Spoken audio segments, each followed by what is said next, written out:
आइए इस कथा से जुड़ करके अपने जीवन को धन्य बनाएं। आज की द्वितीय दिवस की कथा में आप सभी भक्त लोग, कल की कथा आप सभी लोगों ने श्रवण की, तो देखो आज की पावन कथा है ठाकुर जी से, और ठाकुर जी से बस यही प्रार्थना करनी है। लोग कहते हैं कि कभी कभी प्रश्न करते हैं कि कथाएं पुरानी होती हैं, एक बार कथा सुन लो तो हमारा कथा सुनने का मन नहीं करता, लेकिन हरि कथा ऐसी होती है कि जिसको जितनी बार श्रवण किया जाए, जितनी बार इसको सुना जाए, वो और ही ज़्यादा सुंदर लगती है। चाहे कथा कितनी भी पुरानी हो जाए, लेकिन आपको कुछ नया ही सुनने के लिए प्राप्त होता है। ऐसी है श्रीमद् भागवत। कभी आप मछली से जाकर के पूछो, क्या कभी उसका पानी में से निकलने का मन करता है? कभी टहलने का उसका मन करता है कि वो भी बाहर जाकर के कभी टहल ले, कभी घूम आए? पानी में रहते रहते बोर हो जाती है। क्या वो बोर होती है? नहीं होती। इसी प्रकार जो भक्त जनों का जो हृदय होता है, जो कथा से जुड़ा होता है, वो कथा को छोड़ना ही नहीं चाहता। चाहे उसको कैसी भी कथा सुनने को मिले, कुछ नया सीखने के लिए उसको अवश्य मिलता है। इसलिए आप सभी लोग इस कथा का आनंद ले। कल हमने जो आपको कथा श्रवण कराई, देखो भक्तों को पूछेंगे, अगर श्रोताओं को पूछेंगे तो श्रोता नहीं बताएंगे कल हमने कथा कहाँ पर विश्राम की। किसी को पता है? अरे मैया एक आध को तो पता ही होगा। पता हो मैया? तो कल की कथा जब आपने श्रवण की, तो कल की कथा से आपने क्या सीखा? क्या अपने जीवन में अपने उस चीज को उतारा? कथा तो हर व्यक्ति सुनता है। क्या 3 घंटे की कथा में उसको कुछ अपने जीवन में उतारने लायक कुछ प्राप्त होता है मैया? कुछ हुआ? जीवन में कथा से बदलाव आता है। हमारा जो हृदय है वो भगवान से जुड़ जाता है, क्योंकि कथा हमको भगवान से जोड़ती है, अपने ठाकुर से जोड़ती है कथा। तो कल कथा हमने विश्राम की थी। यम प्रवजंत मनुपेत मपेत कृत्यम द्वैपायनो विरह कातरया जुहाव पुत्रे तु तन्मयतया तर्वो विनेदुष तम सर्वभूत हृदय मुनिमानितोष्मि।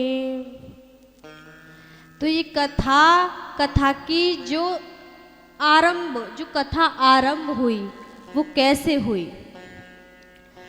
तो मैया देखो, सूत जी महाराज प्रश्नों के उत्तर देने से पूर्व कहते हैं कि मैं अपने गुरुदेव का ध्यान कर लूं, क्योंकि जीवन में अगर आपके गुरु हैं तभी आप ईश्वर तक पहुंच पाएंगे।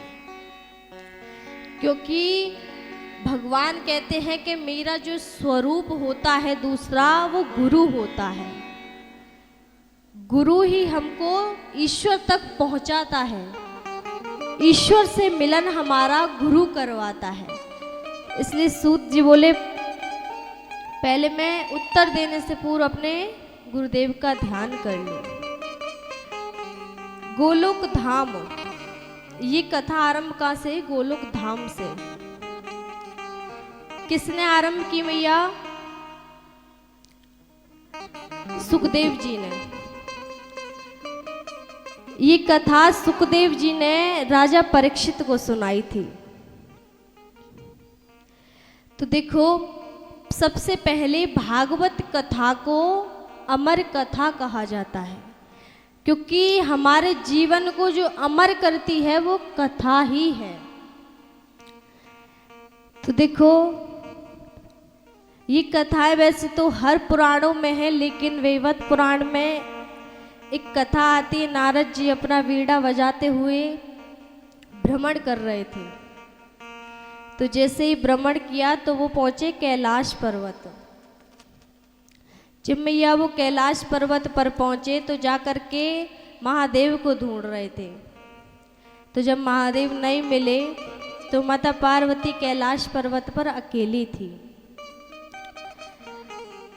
जाकर के उनको प्रणाम किया तो वो बोली कैसे आना हुआ,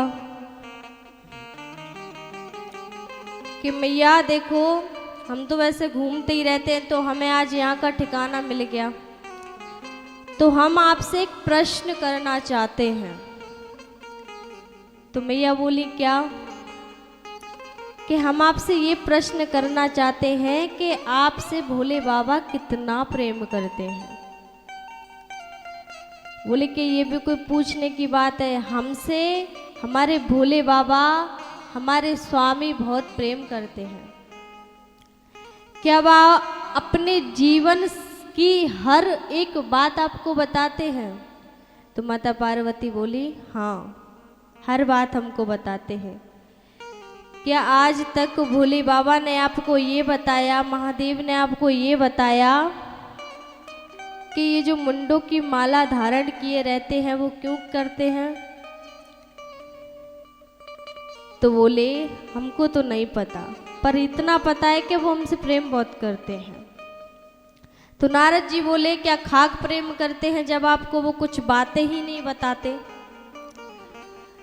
और देखो अगर कोई पति पत्नी के बीच में तीसरा आ जाए तो झगड़ा निश्चित है। अगर वो उसकी बात बताएगा, वो उसकी बात बताएगा तो झगड़ा हो ही जाता है। अब नारद जी जाने लगे। अब जाकर के रास्ते में महादेव मिल गए। महादेव बोले नारद कैसे आना हुआ? कि नहीं महाराज जी, हम तो आप ही से भेंट करना चाहते थे, आप ही से मिलना चाहते थे।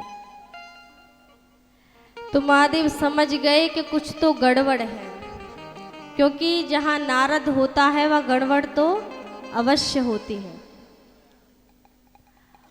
और मैया भोले बाबा से उदास हो गई, गुस्सा हो गई। तो भोले बाबा ने पूछा क्या हुआ देवी, आप हमसे नाराज हैं, आप हमसे गुस्सा हैं? बोली कि आप हमसे बात मत करो। बोली हमने ऐसा क्या कर दिया? तो बोले आपने कभी हमको ये बताया कि आप ये जो मुंडों की माला धारण किए रहते हैं वो क्यों करते हैं? और देखो हमारा बार बार मरण होता है और आपका कभी नहीं होता। बोले कि देवी इसमें जितने भी सर हैं कुछ राक्षसों के हैं, कुछ संतों के हैं। और देवी जितनी भी बार तुम्हारा मरण होता है वो सभी जो सर हैं वो हम धारण करे रहते हैं इनको। कभी दुर्गा बन के, कभी सती बन के जब तुम अवतार लेती हो तो वो सारे मुंड हम धारण करते हैं। तो बोले ऐसा क्यों, आपका कभी मरण नहीं हुआ? बोले कि देवी हमने अमर कथा को पिया है, हमने अमर कथा का पान किया है। अमर कथा क्या है मैया? भागवत कथा, जो आप बैठ करके आज आप इसको श्रवण कर रहे हैं।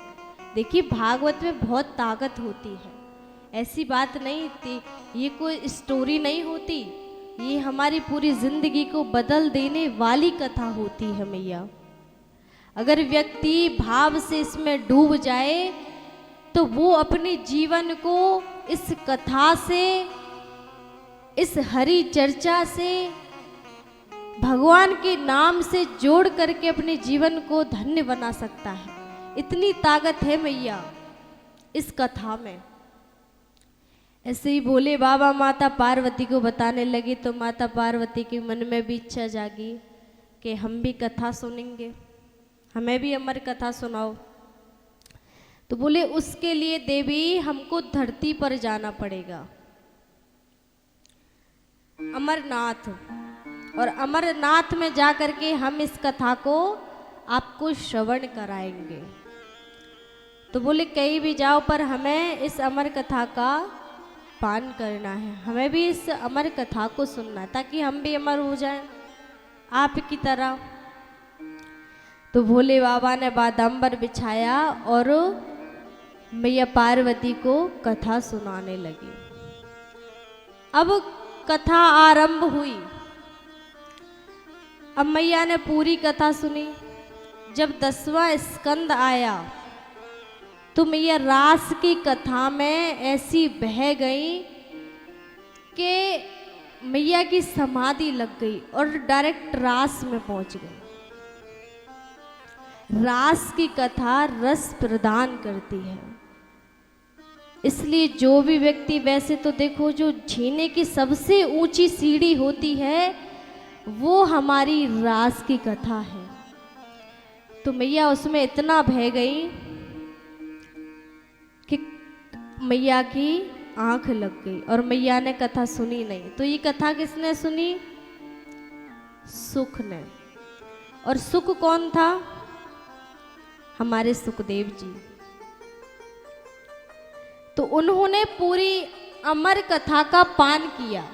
जब 12वां स्कंद समाप्त हुआ, कथा विश्राम हो गई, तो मैया की आंख लगी। तो भोले बाबा पूछने लगे क्या हुआ, क्या तुमने कथा सुनी?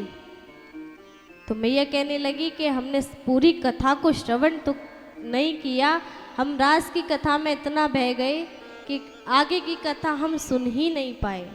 तो ये कथा किसने सुनी? क्योंकि कोई ना कोई तो यहाँ है। और ये कथा सुनी थी सुखदेव जी ने। तो जैसे ही भोले बाबा भागे सुख के पीछे, तो सुख जा करके जो वेद व्यास जी की कुटिया थी, जहाँ उनकी पत्नी जमाई ले रही थी, मंत्रों के द्वारा उनके गर्भ में प्रविष्ट हो गए सुखदेव जी। और सुखदेव जी का 12 वर्ष वो अपनी माता के गर्भ में रहे, क्योंकि भोले बाबा ने कहा था तुमने हमारी अमर कथा चुराई है, हम 1 वर्ष तुम्हारा इंतजार करेंगे। तो गर्भ में ही वचन दे दिया कि आप 1 वर्ष क्या 12 वर्ष तक इस गर्भ से ही नहीं निकलेंगे। और देखो वेद व्यास जी कहने लगे कि आपकी माता को इतनी पीड़ा हो रही है, अब 12 वर्ष तक गर्भ में रहोगे तो कैसे काम चलेगा? बोले कि हम आ तो जाएंगे, लेकिन आप ऐसा करो, क्योंकि वो इस संसार में आना तो चाहते थे, लेकिन आसक्तियां व्यक्ति को इतना घेर लेती हैं कि वो भगवान का न नाम जाप कर पाता है ना भजन कर पाता है। तो उन्होंने कहा कि हमको आसक्ति ना घेर ले, इसलिए हम गर्भ से बाहर नहीं आना चाहते। अगर आप हमको बाहर लाना चाहते हो, अगर माता को इतनी पीड़ा हो रही है, तो ऐसा करो, अपने विष्णुपति जो पूरी दुनिया चलाता है उससे कहो अपनी जो माया चल रही है उसको कुछ समय के लिए ठहरा दे, ताकि मैं गर्भ से बाहर आ जाऊं। जैसे ही विष्णुपति माया ने अपनी माया को रोका तो सुखदेव जी का प्राकट्य हो गया। बोलिए सुखदेव जी महाराज की जय। तो देखो अब नारायणं नमस्कृत्यं नरं चैव नरोत्तमं देवीं सरस्वतीं व्यासं ततो जयमुदीरयेत्। देखो कथा से पहले माता भगवान नारायण भगवान विष्णु अपने ठाकुर जी का ध्यान करिए और वेद व्यास जी का भी, क्योंकि वेद व्यास जी जो हैं वो विष्णु स्वरूप हैं। व्यासाय विष्णु रूपाय।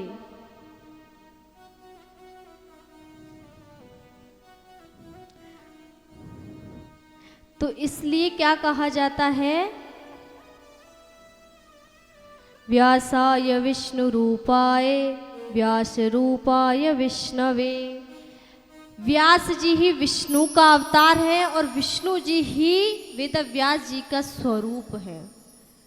इसलिए उनको अब जब ये कथा आरंभ हुई तो सबसे पहले उन्होंने 6 प्रश्नों के उत्तर पूछे सूत जी से, सौनकादिक ऋषियों ने।